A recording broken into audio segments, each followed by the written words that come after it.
Hello, everyone, and welcome to the PowettPlay Podcast. As always, it's me, John and Shannon, and Kieran Powell. How are you, Kai? Not bad, John. How are you? Yeah, good. Following on from obviously the 7 weeks that we've been discussing the team of the week, I think it's a good opportunity to break down the team of the season. Really, some brilliant standout performances from experienced players, but also some of the youth around the Caribbean. So I think it'd be really good to get your opinion on the team of the season, really, and look back at things that we discussed at the start when we talked about standout performances, what you wanted to see, people averaging, people were taking wickets, especially from a pace perspective as well. So I'm going to get straight stuck into the opening pair, and you've gone with John Campbell with his 517 runs. Yep. Someone that's just coming back into cricket after um, being away from the game for some time. Always good to stamp your mark, stamp your authority. Getting three centuries, getting 500 plus runs in a 7 game season. I think he missed a game as well, so he's only played 6 games. That's very good, very impressive from him, and I think this is what selectors want to see when you're talking about players providing competition for places. So John Campbell definitely the leading opener of the season. Yeah, yeah, I can't argue with that at all, to be fair. Like I said, returning back and with his 3 centuries, it's done exactly what we discussed at the start, is what you want to see. Opening with him, you've gone with Cephas Cooper. Yep. Looked at it, and there were other options in terms of Johan Jeremiah, a Yeah. Mikhail Louis, Demel Evelyn, but I just feel as though that the role that Cephas Cooper played for Trinidad throughout the season, Trinidad being Yeah. competitive for most part of the season, I think that he would have played probably less innings than a few guys as well and averaged a bit more. Um, Minute differences, but I think just, these things add up over the course of time. Yeah. And he showed a lot of grit throughout the season. So I just wanted to reward him for his performances throughout the season. Yeah, and you mentioned that there the start he had as well was a big thing in that consistency. Yeah, no, I can't argue again with the opening pair in there. And then number three, someone you speak extremely highly of, big bright future in Kevlin Anderson. Indeed. 500 plus runs for the season, three centuries for the season, averaging, I think, some 60 high or 70 something. So, someone that puts up that kind of performances, and this is what you want to see, especially from young players. Yeah. Like, you don't want to just get selected because you're young. You want to get selected because you're performing and performing at a high level. And I think that he's currently setting the benchmark for the young players throughout the region. So, very happy for Kevin Anderson, the level of consistency and performance that he's shown throughout the season. Yeah, definitely. I think that he was always going to be a shoe-in for this side because I think as you mentioned there to score that at 71, 573 runs at 71 with 300s. It's a brilliant, and the fact he's 24 years of age is, it's fantastic. And then at number four, um, started the season flying. Jason Mohammed, leading run scorer. Yep. I think he scored some 600 and odd runs, almost 100 runs more than the guy in second place. 4 centuries. Don't think we need to spend too much time on this one. This was a definite showing. The best batter on show by far throughout the course of the season, and I'm just happy that he was able to cap it off with a century as opposed to going, Yeah, I know what I you mean. guess, scoreless, or not even scoreless, but without a significant score for the latter half of the season. So very happy for him, and it'll be interesting to see what happens to him as it relates to Test cricket. Oh, really? Interesting point that you make there in regards to Test cricket. So yeah, I'm sure we'll be discussing that in the future down the line. But at number five, you've gone with Joshua De Silva, 583 runs at 64 with 3 centuries. Yep. As we spoke about in the team of the week, it's very important that guys like Joshua De Silva come back to regional cricket and stamp their mark, and that's exactly what he did.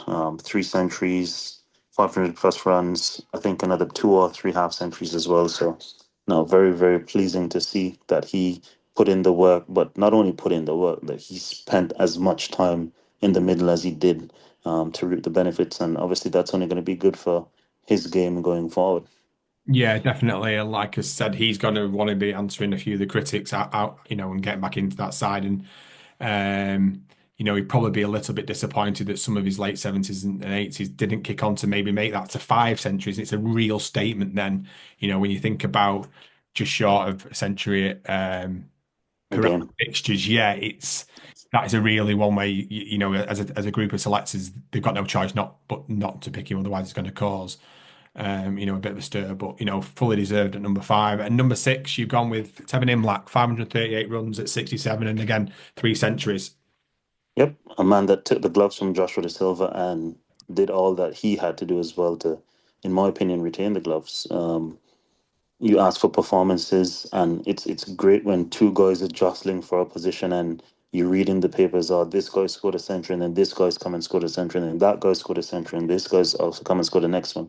And both of them are also captaining their respective teams. Yeah. One captain to the championship, one that just missed out in the last game and would feel a bit, I guess, disappointed having lost a Jaden Sears and Anderson Phillip going into the Yeah. last 2 rounds and probably thinking that they could have potentially been champions and how would that affect his position in the overall standing of selection, etc. So it was an interesting battle between those two, but I think that it's only for the best for West Indies cricket that you have competition like this. Yeah, no, totally agree. And then number 7, you've gone with Jamal Hamilton, 573 runs at 57. Yep. As I said in the team of the week as well, he's the only one that's scored this amount of runs without scoring a century. But the level of consistency displayed throughout the season, I think this would have been his best season that he's ever had. So it's interesting that he's aging this well. I think that would be good for that dressing room, showing that level of maturity Right. and having a senior player that could contribute to that level as well. So no, very very good performances from Jamal Hamilton, and it's interesting that the wicket keeping debate, it could literally go in a host of various ways in terms of a conversation to be had by the West Indies selectors because you've got three guys here that have all shown a high level of consistency, grit. We know what they do behind the stumps as well, so it's just a matter of putting their names into a hat at this point and picking whoever you want, but they would all merit selection, whichever one of them were to be selected. And you've still got two other guys in Drew and Andrew and Callum Bowen Tuckett, which are obviously a next generation of guys down, but are performing at a very high level, similar to these three guys as well. Yeah, the only thing, like I mentioned for the team of the week, is that I'd be a little bit disappointed for Jamal Hamilton for the conversion of centuries because to score more. Well, I think he's scored. No, it's 10 runs difference between him and Joshua Silva. He's had 573 and Joshua Silva's had 583. If you think about it, if you just converted 2 or 3 of those centuries, it's into those half century into centuries, the 80s, he's not far behind Jason Mohammed there. And like you said, Exactly. when they're drawing those names out of the hat, he's got, he could potentially be leading run scorer and 3 or 4 centuries to his name. So there's a little bit of disappointment, I suppose, from his side of things there. The question I was going to ask you though, you've got 5, 6, and 7 up. You've got your keepers. Who out of your team for the season, who's taking the gloves? I think Jamal Hamilton's the best keeper of the three by a long shot. So if I'm gonna pick a wicket keeper, I'll definitely pick him. Right. But obviously, I'm not sure what the level of, I guess, interest would be in terms of him playing international cricket from a selector standpoint. For me, it would be whoever's fit and playing is available for selection. But in terms of the best wicketkeeper of the three, I think it's Jamal Hamilton by a long shot. Right. Okay. Cool. And then we're going into the bowlers now. And at number 8, you've got Carrie Pierre with 41 wickets at 13 with 3 fifers. Says it all. Yeah. 41 wickets at 13. That goes to show consistency. That goes to show match winning ability. That goes to show fitness because he'd have bowled a lot of overs. Reliability for his team and economical to get you wickets at 13 runs apiece. Doesn't matter who you're bowling against, is always impressive. So, Carrier definitely slots in quite easily at Yeah. number 8, and he provides an amazing asset in the field and has some batting ability as well. Yeah. Yeah. No, again, she wins, so we can't argue with that at all. At number 9, you've gone with Ronaldo Ali Mohammed, 28 wickets at 16 and 2 fifers to go with that. Yep. Someone I've not really seen much of. I think over the past 2 seasons, I haven't played against Guyana personally, so I haven't played against him to experience what he is or isn't doing with the ball. But for someone to get that many wickets on these types of pitches in the Caribbean, especially a guy that's not express pace, shows that he has a very high level of skill and he understands how to get wickets, regardless of what pace that he's bowling at. So very, very important skill to have is the wicket taking ability. I think that's something that we've seen with, for example, the likes of Shamar Joseph. I think that he's still probably learning how to bowl, but he has wicket taking balls that he bowls at just random times and he can produce match winning spells. So I think Ali Mohammed seems to be, I'm not saying he's the same as Shamar Joseph. No, don't misquote what I'm saying now, listeners. But I'm saying that he also has wicket taking ability as well, and he can do some batting as well. Because I think he Let's say that finished the batting wise, season yeah. averaging over 35, which is very, very good for a lower order contributor to any team. So no, very good season to him. Yeah, yeah, well summarised, that definitely. And then number 10, you've gone with Johan Lane, 27 wickets at 15, and again, two fifers. Yep, young fast bowler. We've been asking to identify fast bowlers this season. Fast bowlers, opening batters have done very well. Him and Ali Mohammed. So I'm very impressed with Johan Lane, as I said recently. I'm pretty sure he's going to have to remain in the academy setup, unfortunately, because of, I guess, the stocks of a Barbados. When you look at them having people like a Kemar Roach, a Jason Holder, you've got a Matthew Ford who's just broken into that team. You've had Kyle Mayers playing. You've had Ramon Simmons, and the list just goes on and on. But I'm Yeah, just happy that he has the opportunity to play and 100%. develop and showcase his skill because he seems to be someone for the future and probably not too distant future as well. No, definitely. And like I said, for me, the biggest point from that is that you mentioned that it's just good he's playing, and that's why this West Indies Academy plays such a vital role because at 21 years of age, if you think about it, he wasn't featuring. It's it comes at that point where where does development take place? But I suppose that's a different story for a different day. And then bringing it to a close, number 11, Raymond Simmons, 19 wickets at 17 with one fifer towards the end of the season. Yep, I think I could have gone for a few different options here. You had the names like a Marquino Minley, you had Akeem Jordan, a few other guys, but I think for the fact that he only played 5 matches Yeah, I did play as five. opposed to the full complement of seven, still managed to get 19 wickets, a few match-winning spells, left arm variety. I Yeah, think those are the points that sold me on Ramon Simmons coming into this team as opposed to selecting some of the other guys. I think that he, as well, obviously being a young guy, someone that the West Indies need to, I guess, look after and groom. I yeah, think he needs to take definitely some more personal accountability about his fitness. I think he needs to lose quite a bit of weight, which will sort of help his ability to bowl for longer periods and probably increase the pace at which he bowls at as well. Because I remember the first time I played him, he was a lot quicker than what he is now. But right, you can okay, see that he still has the skill set. So it's right. just for him to get back fitter and stronger, and then that will play a huge part in his future. Yeah. The you've wrapped up the side there, and I'll sort of mention that like that potentially some of the other spinners didn't feature in terms of your Joshua Bishops and Jamel Warrickans. Was that something that you sort of consciously didn't want to you wanted to get incorporate some of the young pacers into that side? Yeah, obviously. I mean, someone like a Joshua Bishop for me is a future West Indian player, and Yeah, it's just a matter of, I guess, Jomel Warwick and having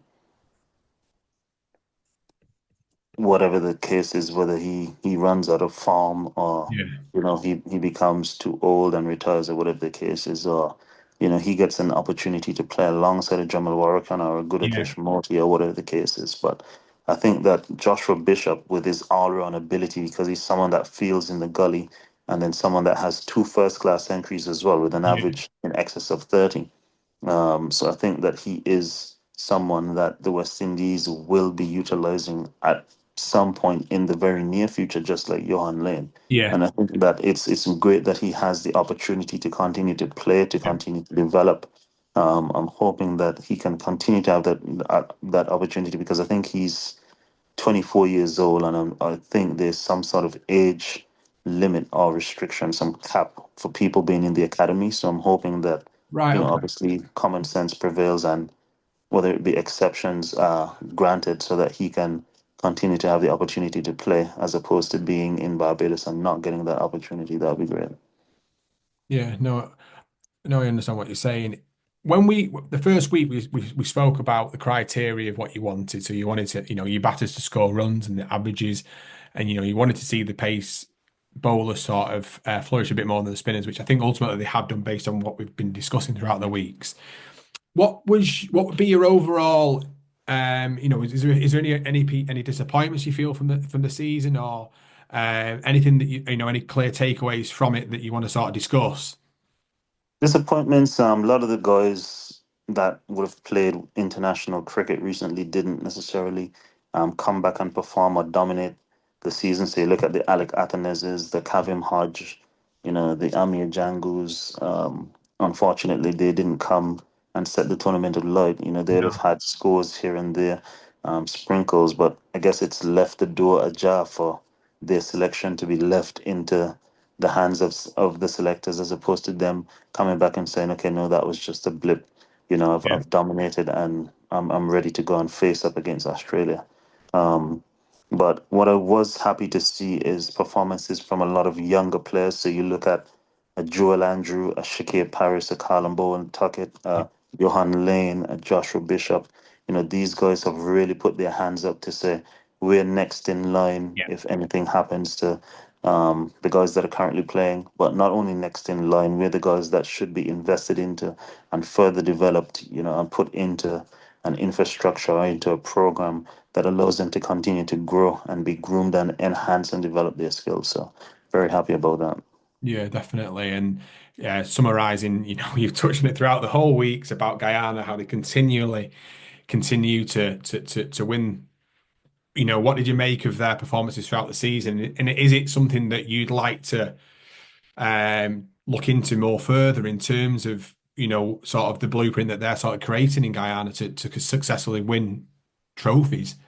Definitely, it's something that needs to be looked into because I think they're now probably 8 of the past 11 championships have gone to Um, Guyana, which is just absolutely phenomenal and Yeah. absolutely ridiculous at the same point in time because they're not a team that competes at the 50 over version of the game. But once it comes to the 40 version of the game, even when you're not even thinking about them, they haven't done anything spectacular, or you might not think that this is the best Guyana team that you've ever Yeah. seen, or whatever the case is. But at the end of the day, they always put up very strong, consistent performances. Yeah. And I don't know why, but they only seem to have one boogeyman team in the Caribbean, which seems to be the Leeward Islands for whatever reason.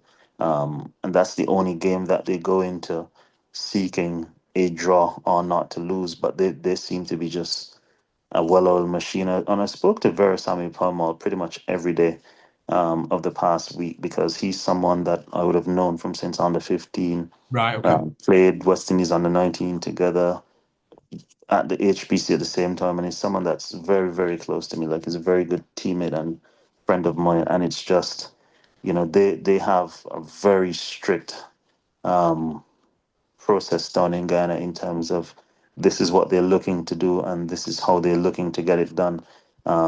It's not strict in the sense that it's sort of a boot camp, but they know what they're trying to do and they know how to do it because they've done it so many times. Yeah.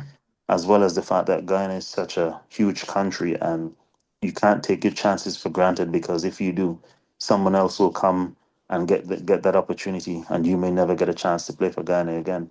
As well as, in addition to all of that, the country's now become so rich with all the natural resources Yeah. and them having the largest oil reserve in the world.